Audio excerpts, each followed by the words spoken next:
and welcome to the 49ers First and 10 podcast. 10 minutes of the most up-to-date 49ers news first thing in the morning. I'm your host, Brianna McDonald, and today we're joined by special guest Donte Whitner, 49ers analyst for NBC Sports Bay Area. Donte, thanks so much for joining. Thank you for having me. All right, so you've got a bit of history with the Cleveland Browns and the San Francisco 49ers. What are your initial thoughts on this matchup? My initial thoughts are the Browns are going to get killed by the 49ers. Just being in that building, I don't think that I've ever taken the field fully expecting to win as a Cleveland Brown. And right now, they're dealing with a lot of injuries. Their top player, Nick Chubb, he was injured for the season earlier. Deshaun Watson, their franchise quarterback, is out with a shoulder injury. We don't know right now about Myles Garrett, but we do know what we saw from the 49ers versus the Dallas Cowboys on Sunday night, and I don't think that this game will be close. The San Francisco 49ers, they've garnered a lot of national attention so far this season. They're number one in power rankings. They've scored over 30 points in every game so far this season. But in Week 6, they're going up against the NFL's number one total defense. Are you expecting another 30-plus point game from the 49ers offense? I am expecting another 30-point-plus game from the 49ers, and I say this because when you look at the Cleveland Browns schedule and the list of offenses and the quarterbacks that they faced so far, I don't know if these are top offenses. These are, I think, the 32nd ranked, the 31st ranked offense in the league. So I don't expect the Cleveland Browns defense to have a great day versus the 49ers. And then when you think about the problems that Kyle Shanahan presents with his offense and the motions and the shifts, the variety of different runs and play action game off of those runs, I don't know if 4 or 5 days of practice is enough to prepare for this Kyle Shanahan offense. So I'm fully expecting the 49ers to score over 30 points again for the 6th time this year. All right, well, while we're talking about the offensive side of the ball, what do you think about the offensive line's performance so far? And this week, what's going to be their game plan for protecting Brock Purdy against Myles Garrett? Well, I think the 49ers offense have been gelling and getting better and better on each and every week. It all starts with Trent Williams at the left tackle position. I don't know why the Dallas Cowboys lined Micah Parsons in front of him last week. That wasn't a smart thing to do because he had zero effect on the game. And then when you think about across the offensive line, I think they're starting to get better and better. When you have Spencer Burford at the right guard, he's been playing phenomenal. I think that they're just gelling at the right moment, and it's one of the main reasons why Brock Purdy feels so comfortable standing in, delivering accurate passes, and is why Christian McCaffrey and the 49ers offensive running game has been flourishing. So this offense will only go as far as the offensive line take them, and they're doing a very good job right now with blocking and protecting Brock Purdy. When I look at their defensive line, I think there's more than Myles Garrett. They have about 3 or 4 guys up there that can affect the quarterback and really disrupt your entire offensive game plan. But yes, it starts with Myles Garrett. He's a freak of nature. He can bend the corner. He has leverage. He has strength and speed, power.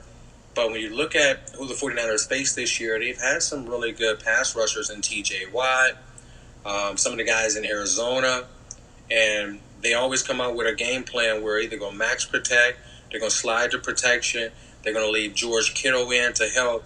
But I can tell you this, they won't allow Myles Garrett to single-handedly destroy their offensive game plan.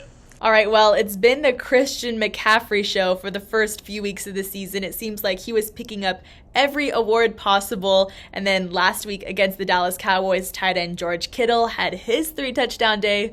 So who out of the many 49ers offensive weapons is set up for success this week? Well, it's very difficult to just pick one. But when you think about how they've been rotating playmakers each and every week, I think that is anybody's game.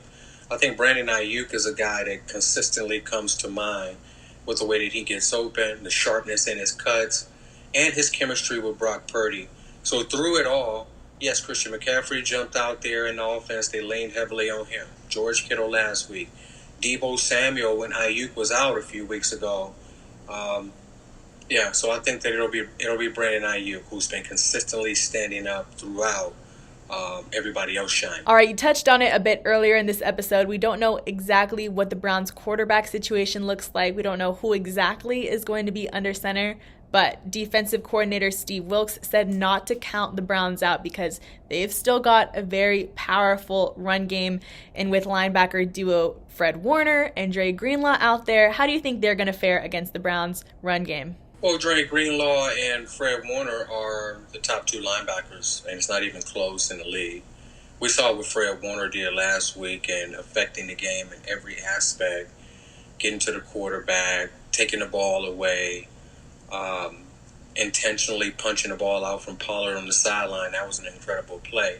I think when you look at the Cleveland Browns run game since Nick Chubb went out with an injury, they're only averaging about 56 yards per game. The offensive line has struggled because they're built to block for Nick Chubb. They're not built to protect the quarterback consistently dropping back, passing the ball, and they've struggled. So I don't know if that run game is as strong as it was previously. So I expect the 49ers to fully make this team one-dimensional. And they've been doing it all year with the type of guys that they're built up front with Hargrave and Armstead. Bosa is coming on strong, and he's back in game shape. I don't think they have the ability to run the ball on the 49ers. I think this is a game where the Cleveland Browns will have over 40 passing attempts. And that's right up the 49ers' alley on defense. When they can get after you with the four-man rush, they can drop the other 7 in coverage. It's going to be a long day for whichever quarterback is back there. But from the reports I'm seeing, it looks like P.J. Walker is trending to be the starter this week. He was a guy that's a third-string guy. He's been on practice squad all year long. And they're really going to have to worry about his legs. That's his main attribute. Not throwing the football, but hurting them with his legs. If they can cover up for that, I don't think this game has to be close. All right, then who on the Browns must the 49ers defense contain in order to see success in Cleveland? Amari Cooper on the outside, formerly of the Dallas Cowboys. He's an extremely talented wide receiver, and he has the speed to get behind the defense. Elijah Moore on the other side. He has a lot of twitch and speed and can come in and out of his breaks. But with a third-string quarterback and a guy who hasn't seen any game action, I don't know how much you would have to worry about them. And then they have another tight end, Njoku, who's a big body in the middle of the field. Fred Warner and Dre Greenlaw, Talanoa Hufanga will match up with him primarily. But I think those are the guys that you really have to worry about, just those outside receivers, if P.J. Walker has some time to throw the ball, which we don't expect him to. Okay, well, looking ahead at the 49ers schedule, the bye week is slowly approaching, which is about the halfway point of the season. What's impressed you the most about this 49ers team so far? Well, how they start the games extremely fast. I think that right now they have over 30-plus points scored on first drives of the game, which is tremendous, which allows your defense to play a little more looser, knowing that they have a lead. And the way that they consistently play up to the championship level and standard that they've set for themselves. And it all boils down to fundamentals, technique, effort, and they're putting it on full display each and every week. So if I had to say one or two things, I would say the fast start from the offense and how they're all clicking at the same time. And then on defense, the ability to stop the run, be physical, play with discipline, fundamentals, and technique.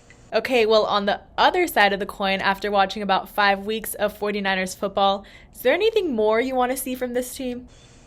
I would just like to see them keep up the consistency that they're showing now. That they feel like they can play better, but when you're averaging over 30 points per game, when you're a top 3 defense in points given up and yards given up, we're really splitting hairs here, right? That just to maintain the level of consistency that they've been playing with over the first 5 weeks of the season and to remain healthy.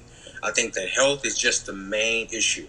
Right now, when you look around the NFL, the 49ers might be one of the healthiest teams in the league right now. Knock on wood, right? They can stay healthy, but if they can stay healthy and continue to maintain this level of consistency, I think that we might be looking at Super Bowl champions. I mean, I like the sound of that. But with our special guests before every game, we like to share some bold predictions. So, Donte, do you have any bold predictions for this Week 6 matchup against the Browns? My bold prediction is that the 49ers will put a goose egg up on defense. I think they'll shut the Cleveland Browns out. Wow. When you have the number one defense in the league and you're facing a team that's lacking their star running back, the offensive line is dealing with injuries and consistency, I don't see this Cleveland Browns team marching the ball up and down the field on the 49ers. So I'm just going to go with a bold prediction and say that they're going to shut the Cleveland Browns out in Northeast Ohio. A very bold prediction indeed. We'll just have to see. So, faithful, tune into the matchup. It is set to kick off at 10 a.m. Pacific time this Sunday on Fox. And that will do it for today. Thank you so much, Donte, for joining me in this episode. Faithful, don't forget to follow First and 10 on Spotify and Apple Podcasts. And be sure to turn on the notifications so you're in the know when we post any breaking news updates. And thank you, Faithful, for tuning in.